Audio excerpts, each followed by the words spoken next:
আমাদের নিজেদের হাতে তৈরি করা মূর্তি আমাদের পরিচয়। কি করে ভুলে গেলে তুমি? যদি আমরাই আমাদের কাজে প্রশংসা না করি তাহলে অন্যরা করবে কেন? তুমি একদম ঠিক বলেছো জেঠিমা, আমাদের মূর্তির তো ব্যাপারটাই আলাদা। লোকে তো প্রশংসা করতে করতেও হাঁপায় না। কিন্তু হ্যাঁ, আমাদের না আরো কিছু লোক রাখতে হবে, না হলে এই অর্ডার তো আমরা শেষ করতেই পারবো না। রাখতে তো হবেই। কয়েকদিন বাদে তো তুমি চলে যাবে, তখন কাজে সাহায্য করার জন্য একজন সদস্য কমে যাবে। তাহলে কাউকে না কাউকে তো রাখতেই হবে। ও তো আমাকে বারবার ডাকছে ওর কাছে যাওয়ার জন্য। হ্যাঁ, এই কথাটা তো আমি জানি, কিন্তু তোমার শাশুড়ির কি হবে? শাশুড়ি মাকে নিয়ে ভাবার জন্য আমার কাছে সময় নেই। ওনাকে নিয়ে ভেবে কি হবে? ওনারা কখনো ভেবেছেন আমাদেরকে নিয়ে? এত দিন ধরে আমি এখানে আছি, কি পেয়েছি আমি? সকাল থেকে সন্ধে অবধি শুধু কথাই শোনায়, নিন্দে করতে থাকে। আর আগুনে ঘি দেওয়ার জন্য আমাদের পিসিমা তো আছেই ওনার সাথে। ওনার ছেলের কষ্টের ব্যাপারে অন্তত ওনার তো ভাবা উচিত ছিল। বরং উল্টে আমি যখন ওর সঙ্গে যাওয়ার কথা বলি, আমাকে সবসময় বাধা দেয়, কথা শোনাতে থাকে। এটা তো ভালো কথা নয়, কিন্তু কি করব? ছোটরা এরকম ছিল না আগে। কিন্তু কি বলতো, ঠাকুরজির সঙ্গে থেকে থেকে না ও এরকম হয়ে গেছে। আরেকজন তো খাওয়া দাওয়া সব ছেড়ে দিয়েছে। হ্যাঁ মামিমা, জানেন কেন ছেড়ে দিয়েছেন? কারণ আমার বরের সাথে আমার সম্পর্ক ভালো হয়ে গেছে না, সেই কারণে। জ্বলে পড়ে যাচ্ছেন তো, হিংসের আগুনে একেবারে একেবারে ফুটে উঠছেন। আমি না সবসময় ভাবি, এই এত শত্রুতা উনি মনের মধ্যে রাখেন কোথায়? এ সমস্ত কথায় মন দিও না। তোমার স্বামী আবার ফিরে এসেছে না, এই ব্যাপারটাতেই খুশি থাকো। ছোট বৌমা তো আমাদের লড়াই করতে শিখিয়েছে, কিন্তু লড়াই করার পরের যে শান্তি, ওই যে মেয়েটা এসেছিল না, কি নাম যেন, পূজারিনী, ওই শিখিয়ে গেছে। ওই আমাদের বাড়ির ছেলেদের সব শিখিয়েছে যে বাড়িটা যুদ্ধের কোনো ময়দান নয়, আর বৌমারা শত্রু নয়, বরং ওরা মিত্র। স্ত্রীদের ইজ্জত দেওয়া, ওদের মান সম্মান দেওয়া, ও এসবই শিখিয়ে গেছে, যাতে পরিবারে সুখ শান্তি বজায় থাকে আর সর্বদা মা লক্ষ্মীর আশীর্বাদ থাকে। সত্যি বলতে বৌমাদের হাতেই না বাড়ির সুখ সমৃদ্ধির চাবিকাঠিটা থাকে। এটা বউদের কাছে গর্বের বিষয়। এই জন্যই মহিলাদের না ঘর পরিবারের জন্যে আর সমাজের জন্য মন দিয়ে কাজ করতে হবে, সব সময় অন্যদের ভালো করতে হবে। আসলে জানো তো, মহিলাদের জীবন না ঝড় আর তুফানে ভরা, তাই মহিলারাই সংসার সামলাতে পারে। ঠিক বলছেন মামিমা আপনি। যদি সবাই এভাবে ভাবতে পারতো তাহলে কত ভালো হতো। জানো তো মেজ দিদি, আমার না খুব ভালো লাগছে। আমি সত্যি খুব খুশি তোমার জন্য। তুমি খুশি থাকলে আমার মনে এত শান্তি আসে যে আমি বলতে পারবো না। মিতা ওই কি যেন বলে, থ্যাংকু। কিন্তু একটা কথা জানেন, আমি না মামিমা মিলি দিদির জন্য খুব দুঃখ পাই। মামিমা দেখুন না, ও কত কি সহ্য করেছে। এমন জায়গায় বিয়ে হলো, ও একটা দিনের জন্য শান্তি পেল না, না? আর তারপরে শ্বশুরবাড়ি ছেড়ে চলে আসতে হলো। তবে এটা ভালো কথা যে ও আমাদের সাথে এখানেই থাকে। একদিকে ভালোই হয়েছে, কিন্তু আমি কি বলি মামিমা, এই জীবনটুকুই কি যথেষ্ট? এইটুকুতেই কি হয়? আপনার মনে হয় না যে আমাদের সবার ওর জন্য কিছু করা উচিত? আপনি কি ওর দ্বিতীয় বিয়ের ব্যাপারে আর ভাবছেন না? সত্যি কথা বলতে কি, এই ব্যাপারে না আমিও কিছুদিন ধরে ভাবছিলাম, কিন্তু জানো তো এখনো না ও স্বামীর মৃত্যুটা মেনে নিতে পারছে না, মন খারাপ করে থাকে। তাই আমি ভাবছিলাম কিছুদিন পরেই ওর সঙ্গে কথা বলবো। এই ব্যাপারটাই না তোমাদেরকে ওকে ঠিকমতো বোঝাতে হবে। আর আমার তো বয়স হয়ে গেছে, আমি বিধবা মানুষ, আমার জীবন তো এমনিই কেটে যাবে। তো এখনো অনেক ছোট, ও তো খালি এখন এটাই বলতে থাকে, কাজ করতে করতে কোনোভাবে যেন ওর জীবনটা কেটে যায়। কিন্তু এরম তো হতে পারে না, বলো, সারা জীবনটা পড়ে। যাকে সব ছাড়ো। আচ্ছা বলো তো, প্রদর্শনীর তারিখটা কবে? আরে এই তো এসেই গেল মা, মাত্র 2 দিন সময় বাকি আছে। আর সবাই তো জানো যে 500টা মূর্তির অর্ডার আছে। আমাদের কাছে 350টা মূর্তি তৈরি আছে, 150টা মূর্তি এখনো তৈরি করতে হবে। আর মূর্তি শোকাতেও তো কতটা টাইম লাগে। ওয়েদার দেখেছো, আকাশ পুরো মেঘলা। আমি তো বুঝতেই পারছি না যে কি করে হবে এসব। আরে কি বুঝতে পারছো না?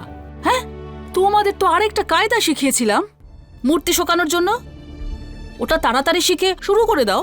এখন তো দিন রাত জেগে কাজ করতে হবে। এখন তো বাড়ির লোকেরাও কোনো আপত্তি করবে না, রোজগার যে হচ্ছে। আচ্ছা আমি একটা কথা ভাবছিলাম, যদি আমরা আমাদের বাড়িতে একটা রান্নার লোক রাখি। আমাদের বাড়িতে রান্নার লোক আসবে। আরে বাপরে! হ্যাঁ, কেন নয়? আর তোমরা এখানে কাজ করছো, বাড়িতে কাজ করছো, বাচ্চাদের দেখভাল করা, অনেক কাজ। আরে তোমরা কত কাজ করবে? যদি তোমরা ক্লান্ত হয়ে যাও, অসুস্থ হয়ে পড়ো, তাহলে এত কাজ কে সামলাবে? আমি মানছি যে আগে আমি একটু কৃপণতা করতাম, টাকা বাঁচাতে চাইতাম, কিন্তু তোমাদের জন্যই তো বলো, নিজের জন্য নয়। তাহলে যখন রোজগার হচ্ছে, নিজেদের জন্য কেন খরচা করব না? আমি কি ভাবছিলাম বলো তো, হ্যাঁ, ও ছোট মামার কাছে যে মেয়েটা কাজ করে না, ওকেই বলে দেবো আমাদের রান্না করে দেওয়ার জন্য। রান্নাটা তো ভালোই করে বলো। এটাই ভালো হবে।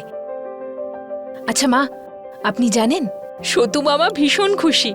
আরে আমাদের পল্টু ঠাকুরপোর পাল্টে যাওয়া ব্যবহার দেখে। লোকদের ভালো হতে দেখলে উনি খুব খুশি হন। লোকদের প্রশংসা করতে ওনার খুব ভালো লাগে। মা, আরে অহনা, অহনা, কি ব্যাপার? এভাবে হঠাৎ? তুমি অফিস থেকে এলে বুঝি? হ্যাঁ মা, অফিস থেকে আসছি। আর একলা আসেনি, স্যারও এসেছেন সাথে। স্যার আসুন না। আসুন আসুন আসুন। নমস্কার স্যার, নমস্কার। আমাদের কি সৌভাগ্য যে আপনি আমাদের ফ্যাক্টরিতে এসেছেন। আপনি এরকম বলবেন না, আমি কাজে এসেছি। বলছি আপনার 500টা মূর্তি তৈরি হয়ে গেছে তো? আচ্ছা, আমি আপনাদের বলতে চাই যে এই মূর্তিগুলো কিন্তু অন্য স্টেটেও যেতে পারে। এটা কিন্তু মাথায় রাখবেন, কারণ একটা ইন্টার স্টেট এক্সিবিশন হচ্ছে, সেখানে অন্যান্য স্টেট থেকেও লোকেরা আসবেন। একটা ছোট প্রদর্শনী হবে, আর সব জায়গা থেকে কিছু জিনিস আসবে, আর কিছু সেন্ট্রাল গভর্নমেন্ট থেকেও রিপ্রেজেন্টেটিভ আসবে। যাদের জিনিস ভালো হবে তার জিনিসটাই কিনে নেওয়া হবে। সেই জন্যই আমি আপনাদের 500টা মূর্তি তৈরি করতে বলেছিলাম। এখানে যখন এক্সিবিশন হবে তখন যে কোনো একটা রুমকে ভালোভাবে সাজিয়ে আর সেই রুমটাতেই ভালো ভালো জিনিসগুলোকে রাখা হবে। 1-2টো স্যাম্পল মাত্র, বাকি সবগুলো তো স্টকে রাখাই হবে। সেই জন্য আপনাদের মূর্তিগুলোকে ভালো করে প্যাক করে নিয়ে যেতে হবে। আমাদের এত সৌভাগ্য কোথায় যে আমাদের মূর্তিগুলো দেখে কে পছন্দ করবে? আরে আপনারা জানেনও না যে এইসব মূর্তিগুলোর কত মূল্য আছে। এতে আমাদের সংস্কৃতির ঝলক। আর আপনারা বিশ্বাসও করতে পারবেন না যে আপনাদের এই মূর্তিগুলো আমি যতগুলো সিনিয়রদের দিয়েছিলাম তারা সবাই আপনাদের প্রশংসা করেছে। স্যার, একটা কথা জিজ্ঞেস করবো আপনাকে। হুম, বলুন না। স্যার, ওই আপনাদের অফিসে অহনার কারণে কিছু সমস্যার সৃষ্টি হয়েছিল। এখন আপনাদের অফিসের লোকজনদের এটা মনে হয় না তো যে অহনা নিজের আত্মীয়দেরই উপকার করছে, ওদের জন্যই ভাবছে? ওরা যদি এখনো এরকমটা ভাবেন তাহলে আমাদের খুব খারাপ লাগবে। এই ব্যাপারটা আমরা সত্যি সহ্য করতে পারবো না। আরে না না, এটা এখন অনেক আগেই বন্ধ হয়ে গেছে। আর এখন তো সবার মুখেই তালা পড়ে গেছে, কারণ আপনাদের কাজটাই যে এতটা ভালো। আর এমনিতেও অহনার সততার তো কোনো প্রশ্নই ওঠে না। আর যদি অহনা দেবী আপনাদের কাজের ব্যাপারে আমাকে ইনফর্ম না করতো না, তারপরেও আমি আপনাদের সাথে কন্ট্যাক্ট করতাম, কারণ আপনাদের কাজের কোয়ালিটি যে এতটা ভালো। এ তো সত্যিই খুব ভালো কথা স্যার, যে আপনার এই সাহায্যের আমরা সম্মান রাখতে পেরেছি। সব থেকে বেশি মান সম্মান তো অহনা রেখেছে, আর সম্মান অর্জনও করেছে। আপনাদের কাজের কারণে গোটা ডিপার্টমেন্টে শুধু ওকে নিয়েই চর্চা হয়। কি বলছো অহনা, ঠিক বললাম তো আমি? আমার না শুধু দুঃখ একটাই, যে তোমরা সবাই মূর্তি বানানো শিখে গেলে, শুধু আমিই শিখতে পারলাম না। অহনা, তুমি এটা কি বলছো? তুমি তো বানাতে পারো মূর্তি, তুমি তো শিখে গেছো। হ্যাঁ, সে বানাতে পারি দিদি, কিন্তু তোমাদের মতো অত তাড়াতাড়ি করে বানাতে পারি নাকি? আরে সেটা তো প্রত্যেকদিন করতে করতে অভ্যেস হয়ে গেছে। কোন মূর্তিকে কতটা শুকোতে হবে, কতক্ষণ আগুনে পোড়াতে হবে, সেটা আমরা আস্তে আস্তে শিখে গেছি। তুমিও 1-2 দিন প্র্যাকটিস করো, দেখো তুমিও আবার শিখে যাবে কিভাবে করতে হবে। আমার তো এখন সব থেকে বেশি আনন্দ হচ্ছে যে এক্সিবিশন হবে, বড় বড় লোকজন আসবেন, ডেলিগেটস আসবেন, তারা তোমাদের বানানো মূর্তি দেখবে। আর তুমি জানো মা, যদি ওনাদের তোমাদের তৈরি মূর্তি পছন্দ হয়ে যায় না, তাহলে মা তোমরা গ্রান্টও পেতে পারো। আর যদি গ্রান্ট পেয়ে যাও তাহলে অনেক বড় অ্যামাউন্টের মূল্য পাবে। আমরা এত বড় বড় আশা করতে পারি না। শুধু ওখানে গিয়ে কটা লোক আমাদের মূর্তি দেখুক, একটুখানি প্রশংসা করুক, আর কয়েকটা মূর্তি কিনুক, এইটুকুই আমাদের জন্য যথেষ্ট হবে। আপনাদের সবসময় লক্ষ্য স্থির রাখতে হবে। আপনারা করতে পারবেন কি পারবেন না সেটা পরের ব্যাপার, কিন্তু ভাবলেই সবকিছুই করা যেতে পারে। নিজের ভাবনাটাকে সবসময় মজবুত রাখা উচিত। স্যার, যেই জায়গা থেকে আমরা উঠে এসেছি না, সেখানে এত বড় বড় ব্যাপার ভাবাটাই আমাদের কাছে অনেক বড় ব্যাপার। আগে তো বাড়ির বাইরে বেরোনো একটা বিরাট ব্যাপার ছিল, কিন্তু দেখুন না আমরা বাড়ির বাইরে এসে কাজও করছি। আমি শুধু না, মামিমাও কখনো ভাবতে পারিনি, এটা তো স্বপ্নের থেকেও বড় আমাদের কাছে যে আমরা বাইরে গিয়ে কাজও করতে পারি। কিন্তু একটা কথা বলি, আপনার কাছে আর কি লুকোনো, আপনি তো এখন আমাদের বাড়ির ওই কি বলে মেম্বারের মতো। জানেন, আমাদের বাড়িতে না কেউ খুশি ছিল না আমাদের এই কাজ নিয়ে। মামিমাকেও তো কত খারাপ কথা শুনতে হয়েছে এইসব কারণে। কেউ আমাদের এই কাজ না পছন্দ করতো না, এমন মনে হতো যেন আমরা কাজ করছি না, পাপ করছি। বলুন, একবার আপনারা অ্যাওয়ার্ড পেয়ে যান, তারপর দেখবেন বাড়ির লোকেরা আপনাদের মাথায় তুলে নাচছে। আচ্ছা হ্যাঁ মা, এক্সিবিশনের দিনে সতু মামাকে কিন্তু তুমি সাথে নিয়ে যাবে। তুমি দেখো, মামার তো বটেই, আর আমারও খুব ভালো লাগবে। আরে অহনা, এটা বলার মতো কোনো কথা? সতু মামা যদি না যান তাহলে আমরাও যাব না, ওনাকে ছাড়া কিছুতেই যাব না। আর তার সাথে না তোর দাদা ভাইকেও নিয়ে আসবো। হ্যাঁ হ্যাঁ অবশ্যই, দাদা ভাইকে তো আসতেই হবে দিদি, দাদা ভাই এতগুলো কাজ করছে। আচ্ছা, দাদা ভাই তো এখন কোনো একটা দোকানে অর্ডার দিতে গেছে, তাই না? হ্যাঁ। না না, ও অর্ডার দিতে যায়নি। ওই 350 মূর্তি ছিল, 150 কম পড়ে গেছিল, তাহলে কি অর্ডার দিতে যাবে? ও ওই জন্য গিয়েছে, ওই টাকা আনতে যে কি যেন বলে, কালেকশন। হ্যাঁ হ্যাঁ, ওটাই, হ্যাঁ হ্যাঁ। কিছু মনে না করেন একটা প্রশ্ন করতে পারি কি? আপনারা মাসে কত টাকা প্রোডাকশন করছেন? আপনার কাছে আর কি বা লুকোবো স্যার। আগের মাসের হিসেব অনুযায়ী ওই 30,000 টাকার মতো রোজগার হয়েছিল। সেখান থেকে আপনাদের লাভ কত টাকা হয়েছে? আপনাকে মিথ্যে কথা বলবো না স্যার, আপনি তো আমাদের অন্নদাতা, আপনাকে কি বা লুকোবো। সমস্ত খরচাপাতি করে প্রায় 12,000 টাকা লাভ হয়েছে। এবার তো আমরা বড় লোক হয়ে গেছি। আর জানেন, জেঠিমা বলেছে যে আমাদের বাড়িতে এবার রান্নার লোক থাকবে। ওহ ওয়াও! আরে টাকা তো আরো বাড়বে যদি আরো লোকজন রাখা হয়। তো এবার দেখো, যদি বেশি লোক রাখা হয় তাহলে তো প্রোডাকশন বাড়বে, আর প্রোডাকশন বাড়লে সেটার অর্থ হলো আমরা দোকানে দোকানে বেশি সাপ্লাই দিতে পারবো। তো তার মানে হলো এটাই যে এবার থেকে আমাদের আরো লোক রাখতে হবে কাজের জন্য। ঠিক বলেছেন আপনি, ডিমান্ড অনুযায়ী প্রোডাকশন বাড়াতে হবে। পরে যখন ডিমান্ড হবে তখন সাপ্লাই দিতে না পারলে কিন্তু খুব প্রবলেম হয়ে যাবে। যদি কোনো লোক কাজ না জানে তাকে আপনি শিখিয়ে দিন। হ্যাঁ স্যার, আমি ঠিক এই কথাটাই ভাবছিলাম, জানেন তো। আগে প্রদর্শনীর কাজটা হয়ে যাক, তারপরে এই ব্যাপারটা নিয়ে ভাববো। ঠিক আছে মা, আমরা তো শুধু এটাই বলতে এসেছিলাম। অ্যাকচুয়ালি আমি তো বাড়ি ফিরে তোমাদের সেটা বলেই দিতাম, কিন্তু স্যার অফিসিয়ালি তোমাদের বলতে এসেছিলেন। পরশুদিন কিন্তু 12টা থেকে এক্সিবিশন। মা দেখো, বেশি সময় কিন্তু নেই, তাড়াতাড়ি সব রেডি করতে হবে। আর হ্যাঁ, এখান থেকে ওখানে নিয়ে যাওয়ার দায়িত্ব কিন্তু তোমাদের সবার। হ্যাঁ, ওখানে সব আমাদের লোকজন থাকবে, তাই সাজানো থেকে শুরু করে সবকিছু ওরাই ব্যবস্থা করে দেবে। এমনিতে আমার তো খুব আনন্দ হচ্ছে, কত লোকজন থাকবে মা, তোমাদেরও কিন্তু খুব ভালো লাগবে। এই সমস্ত কথা তো আমি জীবনেও কোনোদিন ভেবে দেখিনি। কাজ করা তো দূরের কথা, ছোটবেলায় না পুকুরে খেলতে যেতাম, সাঁতার কাটতে যেতাম, ওখান থেকে মাটি তুলে নানা রকম পুতুল বানাতাম, মূর্তি বানাতাম। কখনো ভাবিনি যে মূর্তি তৈরি করে কখনো রোজগার করতে পারবো। মা এটা তো এখন কিছুই না, এটা তো শুধু সূত্রপাত। তা হলো নিজের রোজগার। আজ আমরা সবাই রোজগার করছি।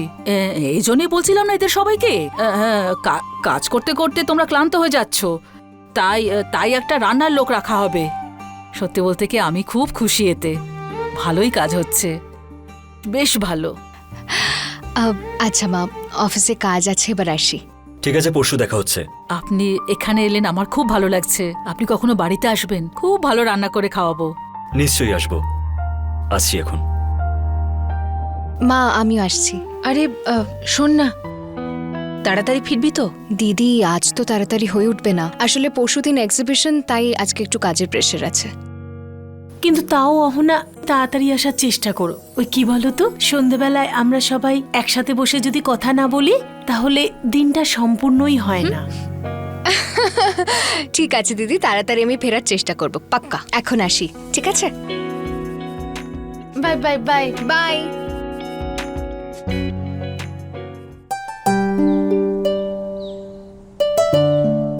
আরে বড় বৌমা, এই এখনো তুমি, কি হচ্ছে? খোকন ওখানে স্টল লাগিয়ে বসে আছে আর তোমরা আরে মা, সব হয়ে যাবে, আপনি একদম চিন্তা করবেন না। আমি ফোনে কথা বলেছি ওর সঙ্গে, ও এক্ষুনি পৌঁছেছে এক্সিবিশনে। আর সবে স্টল সাজানো শুরু করেছে। যতক্ষণে ও স্টল সাজাবে ততক্ষণে আমরা ওখানে পৌঁছে যাব। আপনি একদম চিন্তা করবেন না। দেখো কি বলছে, চিন্তা করবো না?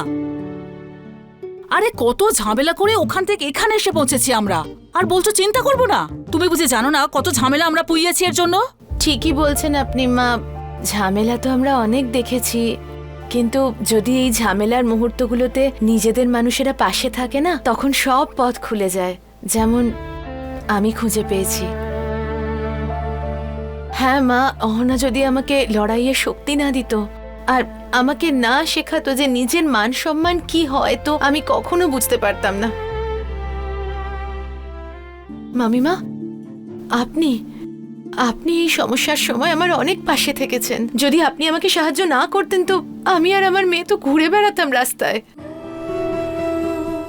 এরকম করে ভেবো না মেজদি। এখন যদি আপনজন কাজে না আসে তাহলে তাদের আপনজন বলা কেন? আচ্ছা, এমনিতে তুমি আমার আর মায়ের নাম তো নিলে, কিন্তু তুমি বড়দি আর সোনা দিদিকে তো ভুলেই গেলে। হ্যাঁ ভাই, এখনো আমাদের নাম কেন করবে? আমরা দুজন তো ওর জন্য কিছু করিনি। সেটাই তো। যা করেছেন সব ওনারাই করেছেন, তাই না? আর এখন তো নিজের স্বামীর সঙ্গেও রয়েছে, তার ভালোবাসাও পাচ্ছে, তাই আমরা দুজন তো ঠিক আছে। তুমি একদম ঠিক বলেছো বড়দিদি।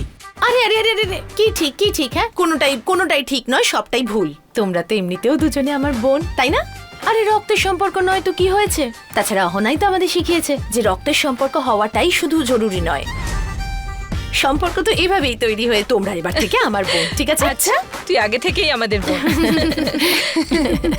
ঠিকই তো, ওই তো সবাইকে শিখিয়েছে। হ্যাঁ, সংসার ভাঙতে শিখিয়েছে, নিয়ম কানুনকে অবহেলা করতে শিখিয়েছে, একজন ছেলেকে তার মায়ের কাছ থেকে কিভাবে আলাদা করতে হয় সে সব কিছু শিখিয়েছে। কিন্তু সংসার কিভাবে সামলাতে হয়, বড়দের কিভাবে সম্মান দিতে হয়, ও সেসব কিছু শেখায়নি। আমি তো এটাই ভাবছিলাম আমরা হাসি ঠাট্টা করছি আর তোমরা কেন আসোনি। খুব ঠিক সময় এসেছো ঠাকুরজি। তোমার ওই হাড় জ্বালানো কথাগুলো না শুনতে পারলে না আমার দিনটাই যেন কেমন বেকার যায়, খাবার অবধি হজম হয় না। তুমি চিন্তা করো না, তোমার ওই হাড় জ্বালানো কথাগুলো না এখন আমার জীবনের অঙ্গ হয়ে গেছে। ওগুলো না শুনতে পারলে কেমন জানি খালি খালি লাগে আজকাল।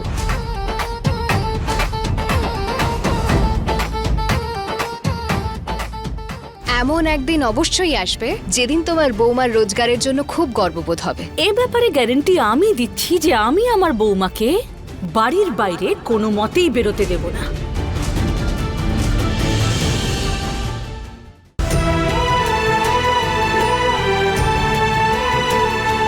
তুমি তো তোমার ছোট বউয়ের মতো কথা বলতে শিখে গেছো দেখছি। ছোট, আমি জীবনে কিছু তো শিখেছি, তুই কি শিখেছিস? একবার নিজের দিকে দেখ, এই মেয়েগুলোকে তুই কি দিতে পেরেছিস বল? কখনো এই মেয়েগুলোকে নিজের মেয়ে ভাবতে পারলি না, মা হতে পারলি না। আরে এত সেবা করেছে তোর, ঠাকুরপোর রান্না বান্না, ওষুধপত্র, সেবা যত্ন, কোন জিনিসটা করতে বাদ রেখেছে? আর তুই কি করেছিস? ওকে দুঃখ যন্ত্রণা দেওয়া ছাড়া। এমন একদিন অবশ্যই আসবে যেদিন তোমার বৌমার রোজগারের জন্য খুব গর্ববোধ হবে। এ ব্যাপারে গ্যারান্টি আমি দিচ্ছি যে আমি আমার বৌমাকে বাড়ির বাইরে কোনো মতেই বেরোতে দেব না।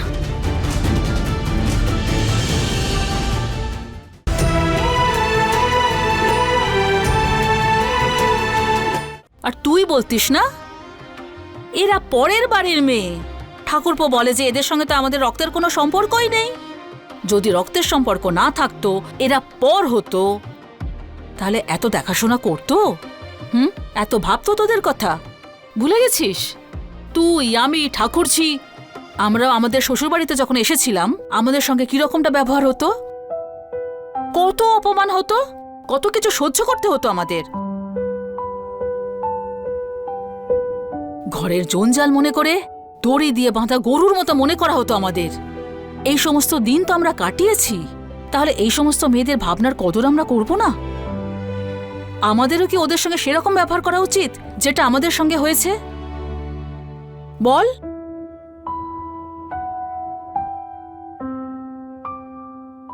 আরে আমাদের যে মানুষগুলো এত সম্মান দেয় তারাও সম্মানের যোগ্য। সম্মান শুধু তুমিই দিতে শিখেছো, তাই না বৌদি?